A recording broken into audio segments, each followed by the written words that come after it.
Well, I got all cookery yesterday and pulled some leeks out of my garden. Made potato leek soup.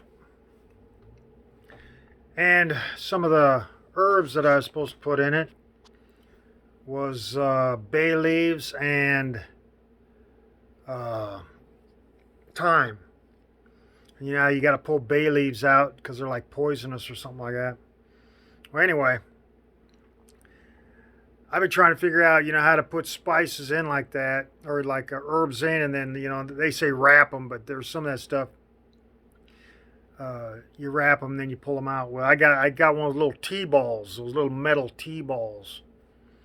Man, this would be great. I can put all my herbs and stuff in this, dunk them in like soup and stuff, and be good to go. So that's what I did. I got a little ball, a little screen ball, that opens up in hemispheres, and then it's got a little latch on it with a chain. You just dangle the ball on the side of the freaking pan. Well, it wouldn't fit. I was trying to get it to hook on there, and everything just fell in. I'll get it later, because it's attached. The chain's attached to the ball. Okay, so I go and I get it cooked, and I got to use an immersion blender on it to mix it up. I use an immersion blender. So I take my blender in there and boom, and oh wait, I got to get my that teaball out of there. So I pull the teaball out, and it's okay. It's not. I don't have to search for bay leaves in my soup or anything like that. So I pull that teaball out, rinse it off, and this morning, or today, just half an hour ago, I looked at that teaball. Where's the freaking chain for that thing? It's like, oh no, that chain's in that soup. Because when I hit my immersion blender, it must have hit the chain or something.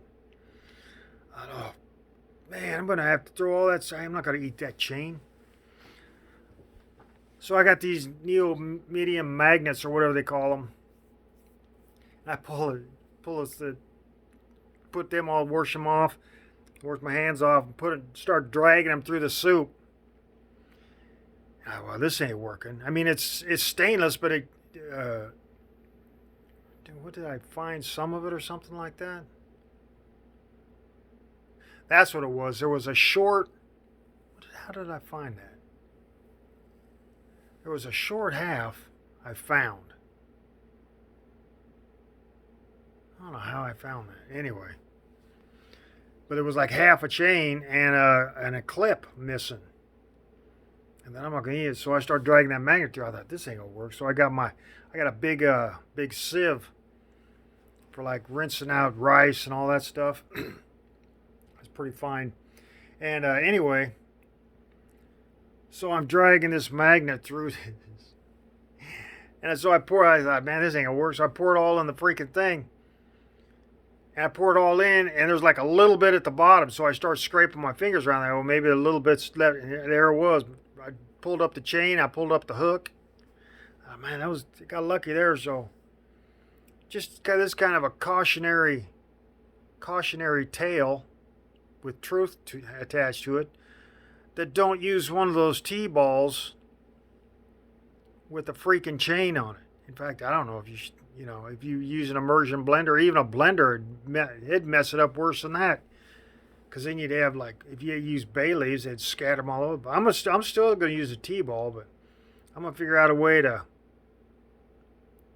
I don't know, maybe put a note on the freaking pan or something that ball's in there or something. Because I totally forgot about that. But I know most people are, oh, you stupid. How could you forget something like that? That's the most important thing before you start mixing your soup. Pull your T-ball out of there. No, I never used one before. Wasn't raised by anybody that used them except in tea. So, just a word of caution. Don't trust them chains. Even if you stir it, it might unhook one of those hooks, and you'll forget about it, and you'll swallow it, and it'll be caught in your gullet. You'll be choking on a chunk of chain later.